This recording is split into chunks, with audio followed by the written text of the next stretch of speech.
Buenas noches, Miss. Mi nombre es Natalie Mayele Chewin Díaz. Estudio en el cuarto siglo y soy del sede de San Juan del Urigancho. Hoy me tocó hablar a mí sobre la semana 4, que es la renovación y la reparación de las generaciones de laticulares. Por ejemplo, acá vamos a hablar lo que es todo, lo que es, por ejemplo, la reparación y la regeneración de los tejidos. Es la residuación de las células muertas y lesionadas por las células sanas. Por ejemplo, y que cuando hablamos de constitución de órganos y tejidos, es o sea, la parenquima es la parte de los funcionales y está formado por una célula. Exactamente, son unos determinados cometidos fisiológicos y cuando hablamos de estroma es la parte donde que llena el soporte y la estructura de un tejido y está constituido por el tejido de los sanguíneos. Por ejemplo, acá que cuando hablamos y que de células labiles, son aquellas que conservan siempre las capacidades de reproducirse.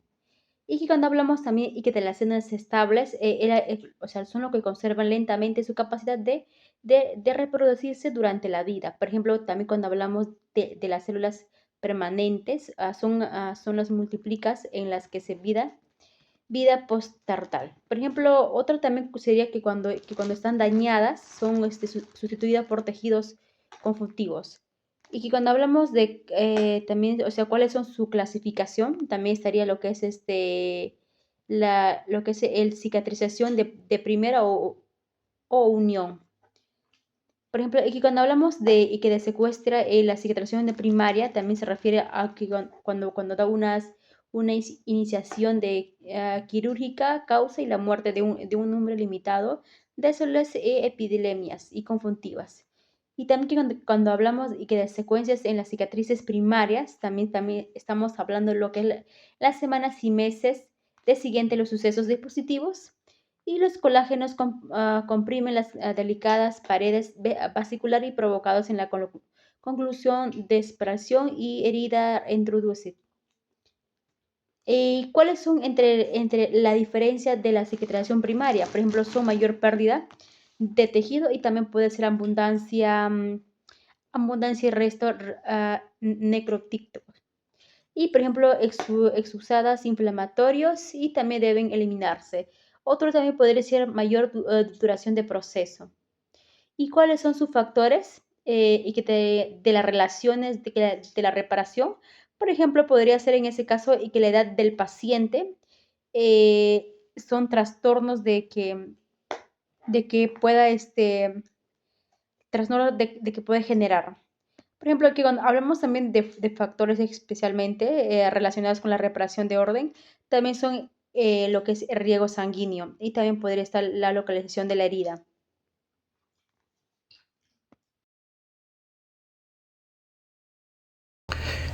Buenas tardes, profesora. Esta vez me ha tocado hacer una pequeña conclusión, una pequeña redacción sobre el tema que tuvimos del dolor osteomuscular. Bueno, podríamos definir que el dolor osteomuscular, primero hay receptores en el cuerpo, como en la piel, receptores conocidos como Meissner, Pacini, Ruffini y muchos más en realidad. Tenemos órganos sensoriales, tenemos fibras sensitivas, fibras motoras y fibras autonómicas. En fibras sensitivas podríamos decir que son muchas neuronas, en fibras motoras es el transporte de la información y en las fibras autonómicas son células. En la transmisión del dolor podríamos decir también cuáles son las causas. Las causas puede ser un dolor en la parte torácica, puede ser fracturas, tendinitis, artropatías y mucho más. Características del dolor. Primero podemos ver la localización, en donde se localiza el dolor, donde ocurre o quizás cuál sea el origen. En tipo puede ser punzante, opresiva, latente. También podríamos decir en frecuencia intensa o fuerte. Un dolor no excesivo puede ser daño tisular, una contusión sin daño excesivo.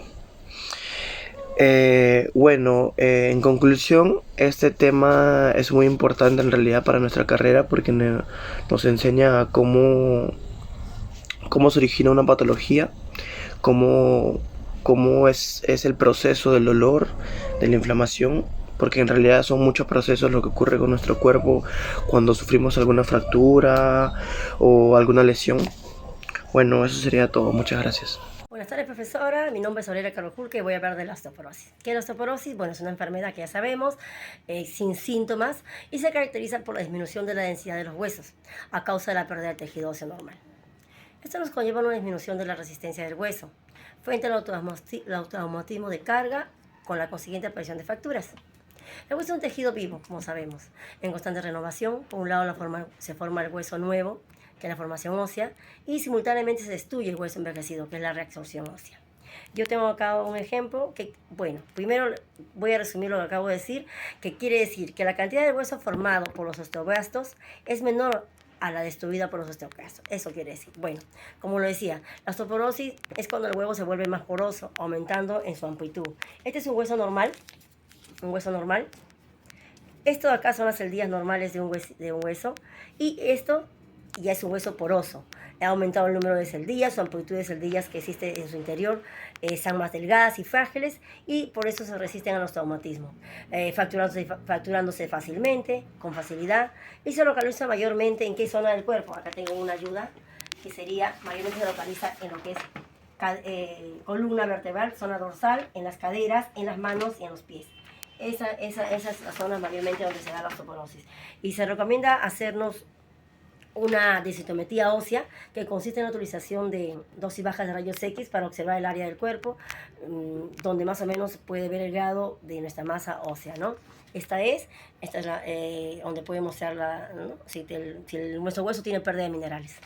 También podemos decir que ¿qué provoca la osteoporosis? Bueno, la edad, enfermedades y fármacos, el calcio, falta de vitamina D, la menopausia también nos puede llevar a la osteoporosis, el tabaquismo, el consumo de noxias como alcohol y tabaco, la delgadez o ser más pequeño, la altura tiene mucho que ver, antecedentes familiares, si mi papá o mi mamá tuvo osteoporosis yo puedo tenerlo, la raza blanca y mujeres es más predominante, el sedentarismo porque la falta de ejercicio hace que nuestros músculos se debiliten y haya más opción a tener esta osteoporosis. Y la edad, como les dije hace un rato, la edad a partir de 40 o 45 años para adelante, somos más propensos a tener osteoporosis. Muchas gracias, profesores.